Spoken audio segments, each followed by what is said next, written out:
مفتی صاحب میری جائیداد تقریباً 4 کروڑ کی ہے، ماشاء اللہ، کہاں رہتے ہیں بھائی؟ اور میرے 2 بیٹے اور 1 بیٹی ہے، اب مجھے بتائیں کہ میں کس طرح کس کو کتنا حصہ دوں، اور اپنے لیے اور اپنی بیگم کے لیے کتنا حصہ نکالوں، کیونکہ بیٹے کا 2 حصہ بیٹی کا۔ دیکھو بھائی، زندگی میں جب آپ وراثت تقسیم کرتے ہیں، آپ اس کو وراثت کا نام دیتے ہیں، حقیقت میں وہ وراثت نہیں ہوتی، وہ گفٹ ہوتا ہے۔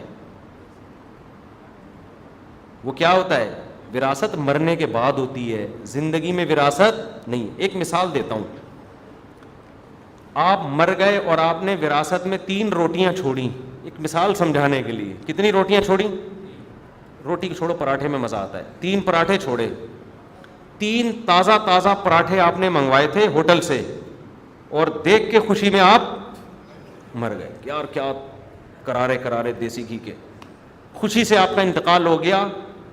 آپ کے وارثوں میں 1 بیٹا اور 2 بیٹیاں ہیں، سوری 1 بیٹا اور 1 بیٹی ہے، اور کوئی کچھ چھوڑا ہی نہیں آپ نے۔ اتفاق فرض کر لو، فرض کرنے میں گورنمنٹ نے کوئی پابندی، لوگ کہیں گے ایسا کیسے ہو سکتا ہے، گھر تو ہوگا، فرض کر لو یار کچھ بھی نہیں تھا، جنگل میں رہ رہے تھے، تو شریعت کیا کہتی ہے؟ 2 پراٹھے بیٹے کو دے دو، 1 پراٹھا، بولو نا، کیونکہ وراثت چھوٹی بڑی چیز سب میں جاری ہوتی ہے۔ آپ یہ کہہ کے وراثت نہیں کہ پراٹھے ان میں کیا وراثت، ہر چیز مما قل منہ او کثر، قرآن کہہ رہا ہے تھوڑی چیز ہو یا زیادہ ہو، سب میں وراثت جاری ہوگی، ٹھیک ہے نا؟ 2 پراٹھے کس کو دے دیے؟ بیٹے کو، 1 پراٹھا بیٹی کو، ہو گئے۔ لیکن آپ نے کیا کیا؟ 3 پراٹھے آئے، آپ خوشی سے مرے نہیں، آپ نے کہا میں وراثت میری یہی ٹوٹل 3 پراٹھے بنتی ہے، تو میں اپنے بیٹے اور بیٹیوں میں اس کو زندگی میں ہی ڈیوائڈ کر دیتا ہوں۔ آپ نے بیٹے کو 2 پراٹھے دیے، بیٹی کو 1، تو بیٹی کو غصہ آئے گا کہ نہیں آئے گا؟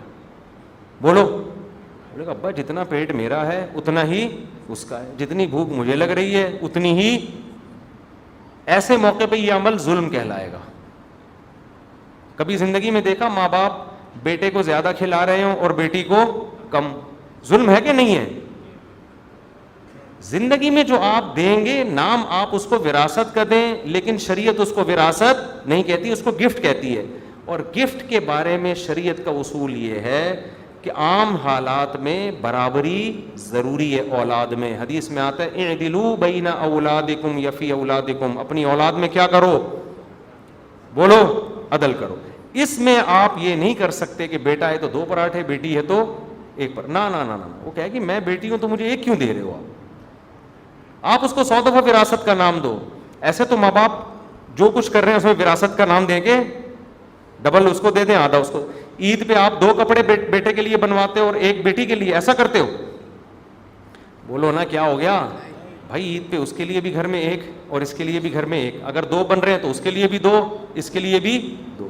تو اسی طرح ہر چیز میں نارملی شریعت کا حکم یہ ہے کہ اولاد میں برابری۔ ہاں ایسا ہو سکتا ہے کہ آپ نے 3 پراٹھے منگوائے، 1 بیٹا اور 1 بیٹی، آپ کو پتا ہے بیٹی نے رات پیٹ بھر کے کھانا کھایا تھا اور بیٹے کو رات کو کھانا نصیب نہیں ہوا تھا، یہ 2 ٹائم کا بھوکا ہے، اس بیس پہ آپ بیٹے کو 2 پراٹھے دے سکتے ہو، اور اس میں بیٹی کو اعتراض بھی، بولو نا، نہیں ہو۔ لیکن اگر یہ معاملہ الٹا ہو جائے، بیٹی کو رات کو کھانا نہیں ملا تھا، بیٹے نے، میرا والا بطخ ہے وہ اس میں شریک تھا، ایک مثال دے رہا ہوں، جو میں نے بطخیں کا جنازہ نکال دیا نا، وہ اس نے پیٹ بھر کے کھانا کھایا ہوا ہے، بیٹی بھوکی ہے، اب بیٹی کو کتنے دو گے؟ 2 پراٹھے، بیٹے کو کتنا دو گے؟ 1۔ تو شریعت میں اولاد میں آپ فرق کر سکتے ہیں ضرورت کی بیس پہ، بیٹا یا بیٹی ہونے کی بیس پہ نہیں کر سکتے۔ سمجھتے ہو کہ نہیں سمجھتے؟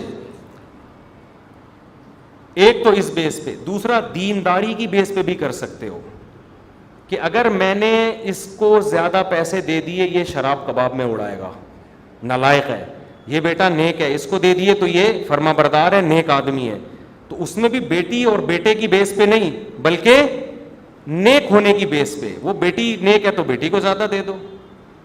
اور تیسرا فرق کیا جاتا ہے، ایک فرق ہو گیا ضرورت، دوسرا ہے اطاعت، نیک، اور تیسرا ہے فرما برداری۔ ایک نے آپ کو ستا کے رکھا ہوا ہے، باپ کی مانتا نہیں ہے، اور ایک آپ کا فرما بردار ہے، تو اس بیس پہ بھی آپ فرق کر سکتے ہو.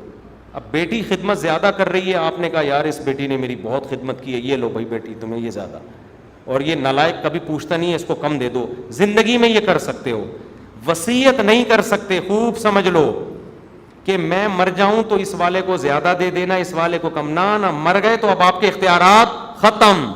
اب اللہ درمیان میں آئے گا, اللہ کہے گا میں اپنی مرضی سے دوں گا, اب تمہارا, تم تو جاؤ قبر میں اللہ اللہ کرو وہاں بیٹھ کے, فرشتوں کے سوالات کے جوابات دو کہ یہ کمائے 2 پراٹھے منگوائے کہاں سے, یہ 3 پراٹھے کی جو باتیں کر رہا ہے, یہ تیرے پاس پیسہ آیا کہاں سے, اس کا حساب دے.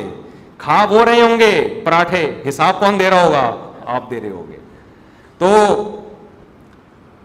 تو اس بیس پہ آپ فرق کر سکتے ہیں.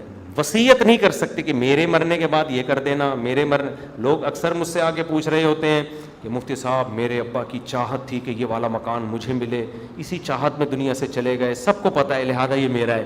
میں کہوں چاہت تو دور کی بات, لکھ کے بھی اسٹیمپ پیپر پہ چلے جاتے ہیں نا, آپ کو ملے گا تو بھی آپ کو نہیں ملتا. اسی وقت آپ کو دے دیتے اور ہینڈ اوور بھی کر دیتے. اسٹیمپ پیپر پہ اگر کوئی لکھ کے دے دے کہ یہ مکان میرے بیٹے کا ہے, خوب سمجھ لو پھر بھی نہیں ہوتا جب تک مکمل پراپر قبضہ نہ دے.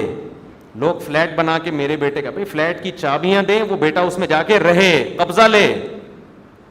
اگر کرائے کا مکان ہے, باپ نے کہا آج سے یہ مکان تیرا ہے, نا نا نا نا نا, قبضہ بیٹے کا ضروری. اس میں کرائے کے مکان میں قبضہ کیسا ہے, کرایہ بیٹا لینا شروع کر دے, ڈیلنگ کون شروع کر دے, بیٹا. یہ نہیں کہ کرایہ دار کو کک آؤٹ کر کے نکال دیں آپ, سارے یعنی پراپر اختیارات آ جائیں.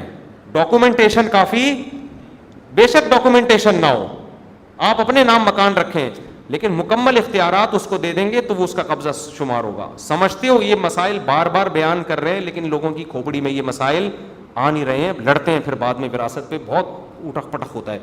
میرے ابا کی تو یہ خواہش تھی, میری اماں کی, میں نے کہا بہت خواہش تھی, وہ چلے گئے دنیا سے, ان کے لیے استغفار پڑھو, اب نہیں. اور یہ بھی خوب سمجھ لو جس مرض میں ابا کی موت ہو جائے اس مرض میں بھی ابا کے تصرفات نافذ نہیں ہوتے. مثال کے طور پر ابا بیمار ہو گئے, ہاسپٹل میں ایڈمٹ, شوگر بہت بڑھ گئی یا کوئی اور مسئلہ ہو گیا, اب ایڈمٹ ہیں. اب ابا کو اندازہ ہو گیا بھائی بچ بھی سکتا ہوں اور انا للہ بھی ہو سکتا ہے. اب ابا نے کہا, بیان سنا ہوا تھا مفتی صاحب کا کہ یار زندگی میں جو دے دیے تو دے دیا, لہذا فوراً ابا نے کہا یہ والا پلاٹ میرے فلاں بیٹے کو دے دو, اور ابا کا انتقال ہو گیا. شریعت کہتی ہے اب یہ تصرف, کیونکہ مرض موت کے احکام ایسے ہی ہیں جیسے, کیونکہ اسلام اس کو کہتا ہے کہ اس کا مطلب اب تم وارثوں کو محروم کرنے کے لیے کر رہے ہو. تمہیں پتہ ہے میں مرنے والا ہوں تو اب دائیں بائیں کر رہے ہو, اب اللہ نے جو وارثین کا حق رکھ دیا اس میں گڑبڑ کر رہے ہو. تو یہ کام کرنا ہے بالکل صحت کی حالت میں, انا للہ ہونے سے پہلے. کیا ہو گیا بھائی جان؟ دیکھو انگریزوں کے ہاں کوئی اصول نہیں, انگریز کہتا ہے جو مرضی کرنا ہے کرو, اولاد کو دینے دو, نہیں دینے کتے کو دے دو. اسلام کہتا ہے نہیں بھائی, اولاد کو آپ محروم نہیں کر سکتے. تو زندگی میں آپ تصرف کریں. مرض موت جسے کہا جاتا ہے, وہ مرض جس میں آپ کی موت واقع ہو جائے, اس میں بھی کچھ سخت احکامات ہیں شریعت کے, تصرفات ایسے نافذ نہیں ہوتے.